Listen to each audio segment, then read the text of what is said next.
Bonsoir à tous. Bonsoir. Et vraiment, je remercie l'initiative du CIB parce que c'était vraiment en dernière minute que j'ai été associée à cette conférence et c'est vraiment avec joie, malgré que j'ai un programme tellement chargé, mais c'était vraiment de tout cœur que j'ai tout arrêté et pris un week-end de venir participer parce que en entendant ce que maman Christiane vient de dire, c'est vraiment le moment où la femme congolaise doit commencer à faire une remise en question de l'émancipation de la femme et surtout de l'intégration en soi ici aux États-Unis qui doivent être transcendées un jour au pays pour pouvoir avancer la femme à un niveau tellement élevé.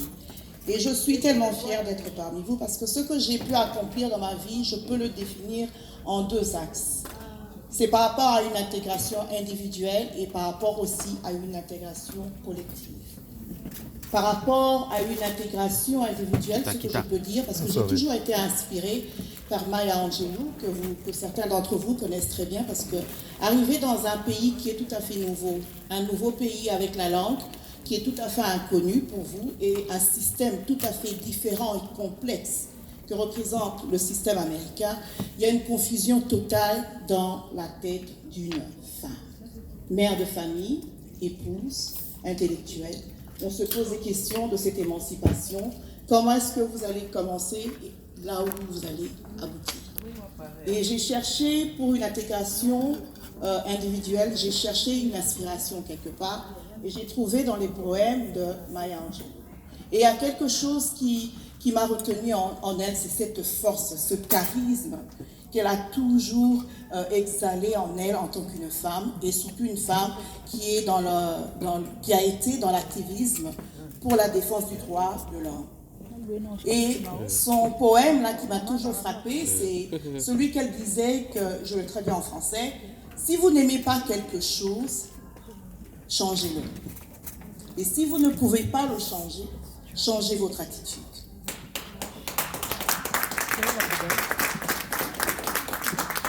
So en anglais, elle a dit: if you don't like something, change it. If you can change it, change your attitude. Ça c'est rosé, le vin rosé. Alors j'ai pris cela. Vous voulez ça? Cela m'a permis de pouvoir amorcer mon intégration individuelle, changer mon attitude. Je suis arrivée aux États-Unis en tant que biotechnicienne, et arrivée ici, le premier travail que j'ai eu, c'était à McDonald's, où je gagnais 4,75 à l'époque, en 1996. C'était scandaleux. Avec un doctorat en biochimie, je ne pouvais rien faire de ce. Après 6 mois, je me suis dit que je devais absolument essayer de me reconnecter, essayer de comprendre où est-ce que j'en allais et qu'est-ce qu'allait devenir mon avenir ici aux États-Unis. J'ai jamais été honteuse de pouvoir expliquer ce parcours, parce que si j'étais restée toujours la même, c'est ce qui aurait fait de moi, je ne pourrais jamais devenir ce que je suis devenue aujourd'hui. Et c'est cette fierté de me mettre devant et de pouvoir le dire honnêtement.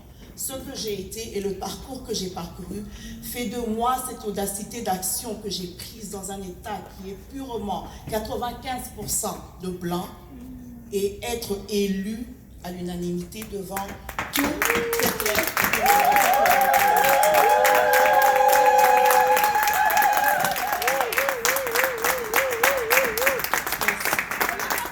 C'est ça la fierté de la femme congolaise que nous représentons. Nous avons des valeurs intrinsèques. Des valeurs que beaucoup d'entre nous ont beaucoup négligées, parce que c'est une réalité que nous subissons tous les jours dans l'intégration que nous vivons ici au sein du système américain, où nous sommes rejetés par rapport à nos valeurs, où nous sommes rejetés par rapport à nos éducations. Et cela nous empêche de pouvoir évoluer en tant qu'être humain et nous défendre devant nos droits, de pouvoir accéder à une différence. Je me suis dit que je ne devrais pas le faire. Il y a des fois, je suis mariée, mon mari est un professeur, c'est le docteur Vitam Bambi. Je suis mère de 5 enfants. Je me suis dit, comment est-ce que je pouvais connecter les deux vies? Nouvelle venue, j'ai un problème de langue. McDonald's, j'ai amené un chèque à chaque 2 semaines de $200 quelque chose. J'ai commencé à analyser les faits et je me suis dit, ce n'est pas possible. Et vivant dans une grande ville comme Atlanta, où vous avez difficile à avoir des connexions, des ressources, une certaine guidance pour un bon départ, j'ai commencé à étudier. C'est là où l'intégration individuelle d'une personne est remise en cause, parce que vous devez avoir des objectifs. Vous devez savoir quel est le plan A et où sera le plan B, au cas où vous avez des barrières à pouvoir accomplir votre objectif. J'ai commencé à analyser. C'est là où mon principe que j'ai toujours dit, éduquer mes enfants, le power of education. Le pouvoir de l'éducation. Le pouvoir de l'éducation m'a permis de pouvoir changer ma valeur, de pouvoir comprendre le système américain dans lequel je me trouvais, de pouvoir analyser toutes les opportunités qui se présentaient au-devant de moi et de savoir comment est-ce que je pouvais entrer, créer un système de network, un système de coalition où je pouvais me faire valoriser par rapport à mes talents et skills que j'ai ramenés du pays. Parce que je suis fille de journaliste. Mon père, c'est un ancien journaliste, Bonon Sama, et il m'a élevée dans l'intégrité. Et il m'a toujours dit ceci, que tu pouvais tout perdre. Que tu peux perdre le matériel, tu pouvais perdre les ressources financières, mais une chose que tu ne perdras jamais, c'est la connaissance acquise. Et c'est cette force surnaturelle qui m'a permis, pendant des années, de pouvoir surmonter l'insurmontable. Cet échec, cette humiliation d'une femme intellectuelle devant un guichet de McDonald's où j'étais l'experte en train de faire McDonald's avec un hamburger with cheese, with a pickles, extra cheese. J'étais l'experte. Mais j'ai pris cette valeur de comprendre qu'ayant tout perdu, mais je n'ai pas perdu cette connaissance que j'ai acquise. Et comment l'utiliser en bon escient? J'ai analysé le système en place. Et j'ai regardé le marché qui était en ce moment dans les années 96, c'était le business administration.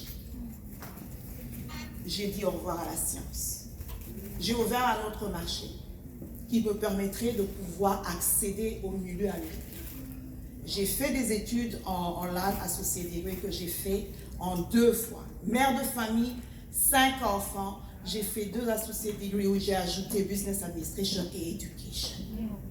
Et c'est avec cela que j'ai pu travailler dans un grand supermarché pendant 12 ans à Atlanta, Yodica Farmers Market, où j'ai commencé en train de vendre le produit jusqu'à arriver au niveau du management, où j'ai commencé à faire le buying et les statistiques de cette organisation. C'est pour nous dire que rien n'est impossible. Le tout, c'est par rapport à une certaine détermination et un commitment de ce que nous voulons absolument y arriver. Et c'est ça ce que je définis de ce qui est l'intégration individuelle. Votre valeur intrinsèque qui est définie par un plan exact d'action qui soit flexible par rapport au changement de vie, par rapport aux réalités du terrain. Arrivé pendant ce moment-là, j'ai pu élever mes familles avec une certaine dignité.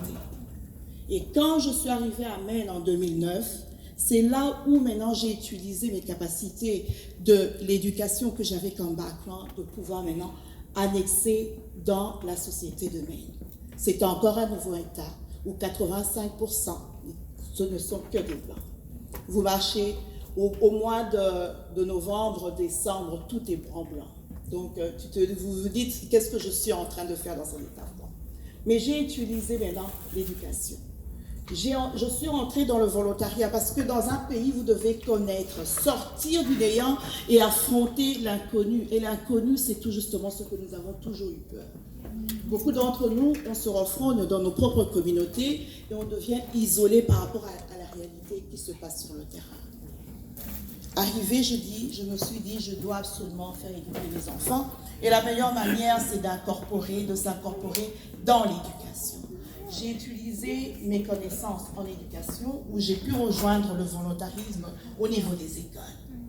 Je me suis rendu compte que les enfants des réfugiés à cette époque venaient du Kenya, qui étaient les Somaliens et les Soudanais, et n'avaient pas une bonne transition. Étant donné que j'ai une formation biochimique que je n'ai pas pu utiliser ici aux États-Unis, ce que j'ai fait, je me suis j'ai utilisé cette formation de pouvoir maintenant devenir un mentor, de devenir un coach pour ces enfants. Je me réveillais chaque matin à 8 heures du matin où j'allais leur enseigner les sciences pour la meilleure transition de la langue française ou de la langue qu'ils avaient difficile à assimiler parce que les sciences, ce sont par rapport à des formules. Et je l'ai aidé ces enfants de réfugiés par rapport à une transition de leurs études de l'éducation. Et c'est ce qui a toujours fait une force par rapport à l'éducation. Et ayons compris une chose, que les parents étaient tellement occupés pour l'intégration, essayer de s'en sortir, d'étudier l'anglais, de trouver un travail de base, où ils devaient absolument essayer de faire des travaux de ménage, essayer d'appliquer au niveau des hôtels pour pouvoir gagner 2 ou 3 jobs le même jour. Ils n'avaient pas le temps de venir au niveau des conférences de parents, des réunions de parents. J'ai commencé à créer une plateforme où j'étais en train de revendiquer le droit de l'enfant sur l'éducation. Comment est-ce que nous pouvons faire engager les parents dans l'éducation des enfants? Parce que vous savez, il y a une chose que nous devons comprendre, les sacrifices que nous avons faits en quittant les pays que nous sommes respectifs doivent absolument avoir un prix. Et ce prix-là, c'est la réussite de nos enfants. Parce que ce sont nos enfants qui représentent la génération à venir, qui pourront définir la valeur culturelle que nous représentons. Et ce qui s'est passé, étant donné que j'ai pu faire travailler au niveau des éducations et revendiquer les droits de l'enfant à pouvoir avoir une éducation valable, de pouvoir avoir des opportunités d'accéder à des études supérieures et d'avoir des bourses d'études, j'ai créé, comme on appelle, la voie des sans-voix. Et de cela, j'ai pu réunir les femmes congolaises, des femmes immigrantes qui commençaient à arriver il y a de cela 5 ans, et j'ai créé ma propre organisation. La première organisation qui est à Portland, Maine, qui est créée par 2 femmes immigrantes et qui sont dirigées rien que par les immigrantes. Parce que nous avons compris une chose, parce que la femme, c'est celle qui est le pilote de la famille. Parce que quand la maman est malade, c'est toute la famille qui est malade. Et quand la maman est forte, c'est toute la famille qui est forte. Et une femme éduquée, ce n'est pas acceptable qu'une femme éduquée puisse travailler au niveau des hôtels. Ce n'est pas acceptable qu'une femme qui a été docteur, infirmier, avocat, puisse accepter ce qui est la bassesse comme travail, parce que nous estimons que nous n'avons pas le choix de faire la différence. Nous avons le choix de faire la différence. Et c'est différent. J'ai fait l'audacité de l'action. Je me suis dit, pour faire changer les lois, nous devons être sur la table des décisions. Parce que par mesure, à chaque fois, quand vous n'êtes pas sur la table de décision, vous êtes sur le menu. Et quand vous êtes sur le menu, vous êtes victime. Et étant victime, toutes les décisions prises, vous ne faites que les subir. Et c'est ce que j'ai vu dans un État où la grande minorité était en train de subir la réalité des décisions. La seule place de l'éducation où on peut y être, c'est le Board of Education. Et l'année dernière, j'ai pris cette décision de lancer ma campagne électorale. Les gens n'en revenaient pas. Je me suis dit, c'est le moment ou jamais, où la différence doit être faite, où la valeur de la femme doit être comprise, et où la femme immigrante, la femme africaine et surtout la femme congolaise doit comprendre que c'est une porte ouverte pour que je ne sois pas la dernière, que je ne sois pas la première et ni la dernière, mais seulement le commencement d'un changement. J'ai été élue et je fais partie, comme on appelle chez nous les députés, la première femme congolaise à être élue à l'unanimité dans les élections municipales, locales et législatives à l'État de Maine. Nous sommes le board d'éducation qui régisse toutes les réformes, les policies. Et quand je vote parce que je sais que j'ai une voix pour les sans-voix. Et quand je vote, je sais que l'éducation de mes enfants et des enfants de mes frères et sœurs africains de peau et immigrants au niveau des États-Unis auront un changement et un impact dans les années à venir.